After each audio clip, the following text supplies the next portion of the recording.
Hi everyone, welcome back to my channel. ఈరోజు special recipe వచ్చేసి చింతకాయలతో పచ్చి పులుసు. చింతకాయ అనే పేరు వినంగానే నోట్లో నీళ్ళు ఊరుతాయి కదా. టేస్ట్ కూడా చాలా బాగుంటుంది. లేట్ ఎందుకు, ఎలా తయారు చేసుకోవాలో చూద్దాం. ముందుగా ఇలాంటి సైజులో ఉన్న చింతకాయలను తీసుకుని మధ్యలోకి విరుచుకోవాలి. ఇప్పుడిప్పుడే విత్తనాలు పడుతున్న చింతకాయలతో చేసే పచ్చి పులుసు టేస్ట్ మాత్రం చాలా బాగుంటుంది. ఇలా అన్ని చింతకాయలను కూడా మధ్యలోకి విడుచుకొని మనము ఈ ప్లేట్లోకి తీసుకోవాలి. చింతకాయ పచ్చడి చేయాలి అనుకుంటే ఇలాంటి చింతకాయలు కాకుండా లేతగా గింజ పట్టని చింతకాయలతో చేసే పచ్చడి టేస్ట్ బాగుంటుంది.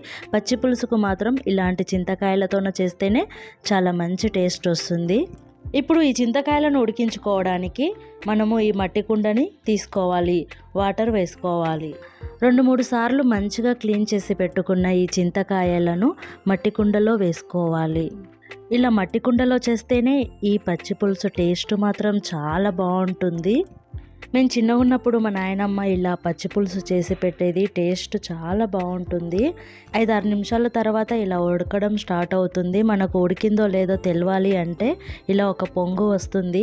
అప్పుడు కూడా మనకు అర్థం కాలేదు అంటే మనం చింతకాయను తీసుకుని ఇలా నొక్కి చూస్తే తెలిసిపోతుంది.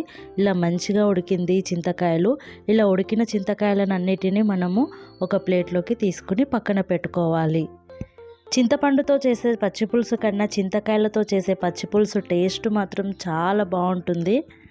ఈ చింతకాయలు తొందరగానే ఉడికిపోతాయి. ఒక 5-6 నిమిషాలు పాటు ఉడికిస్తే సరిపోతుంది. ఇలా మంచిగా ఉడికిన ఈ చింతకాయలను మనం ప్లేట్లోకి తీసుకున్నాం కదా. చల్లటి వాటర్ని ఉడికించిన ఈ చింతకాయల్లో వేసుకోవాలి. ఈ చింతకాయల నుంచి విత్తనాలు, ఈ తొక్క వేరయ్యే వరకు మనం కలుపుతూ చింతకాయ రసాన్ని తీయాలి. మధ్య మధ్యలో వాటర్ కూడా వేసుకోవచ్చు. ఇలా కలుపుకున్న తర్వాత మనము ఈ వాటర్ని వడకట్టుకుందాం. ఇలాంటి హోల్స్ ఉన్న గిన్నెను తీసుకుని మనం ముందుగా కలిపి పెట్టుకున్న చింతకాయ రసాన్ని ఇలా వడకట్టుకోవాలి.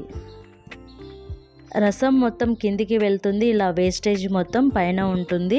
ఇలా ఈ వేస్టేజ్ని మనం తీసి పక్కన పెట్టుకోవాలి. ఈ చింతకాయ రసాన్ని కూడా మనం పక్కన పెట్టుకుందాం.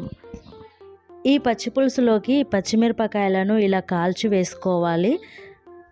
ఈ స్టైల్లో చేసే పచ్చి పులుసు మాత్రము మహబూబ్ నగర్లో ఉండే వాళ్ళకు చాలామందికి తెలిసే ఉండొచ్చు. ఎందుకంటే మహబూబ్ నగర్లో కురుమూర్తి జాతర అనేసి ఉత్సవాన్ని జరుపుతారండి. సంవత్సరంలో 1 నెల పాటు ఈ జాతర సాగుతుంది. ఓన్లీ కార్తీక మాసంలో మాత్రమే ఈ జాతర జరుగుతుంది. ఆ టైంలో భక్తులు దేవుని నైవేద్యం కోసము మట్టి కుండను తీసుకుని మట్టి కుండలో అన్నం వండుతారు. మరొక కుండను తీసుకుని దాంట్లో ఈ పచ్చి పులుసు చేస్తారండి. చాలామందికి తెలిసే ఉండొచ్చు. మహబూబ్ నగర్ వాళ్ళు మాత్రం నా వీడియో చూస్తే మాత్రం వాళ్ళకి అర్థమవుతుంది.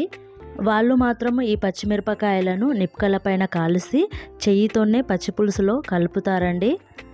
పచ్చిమిరపకాయలు ఘాటుగా ఉంటే చెయ్యి మండుతుంది. అలా కాకుండా మనం ఒక మిక్సీ గిన్నె తీసుకుని కాల్చిన పచ్చిమిరపకాయలు, సాల్ట్, పసుపు వేసుకుని మనం మిక్సీ పట్టుకుందాం. మిక్సీ పట్టేటప్పుడు బరకగానే మిక్సీ పట్టుకోవాలి. మరీ మెత్తగా చేసుకోవద్దు. ఇలా మిక్సీ పట్టిన తర్వాత మనం ముందుగా తయారు చేసి పెట్టుకున్న చింతకాయ రసంలో ఈ మిశ్రమాన్ని కలుపుకోవాలి.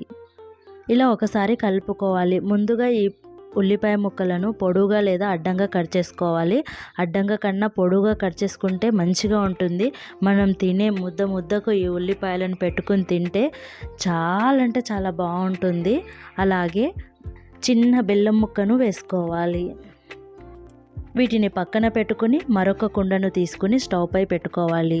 కొంచెం వేడైన తర్వాత చిన్న కప్పు ఆయిల్ వేసుకోవాలి. ఈ ఆయిల్ వేడైన తర్వాత ఆవాలు, జీలకర్ర, మినపప్పు, ఎండుమిరపకాయలు, ఒక రెమ్మ కరివేపాకును వేసుకోవాలి. మధ్య మధ్యలో కలుపుతూ మనం ఈ తాలింపును ఫ్రై చేసుకోవాలి. జీలకర్ర, ఆవాలు మంచిగా ఫ్రై అయిపోయిన తర్వాత మనం ముందుగా చింతకాయ రసాన్ని వేసుకోవాలి. అంతేనండి, చింతకాయ పచ్చి పులుసు రెడీ అయిపోయింది.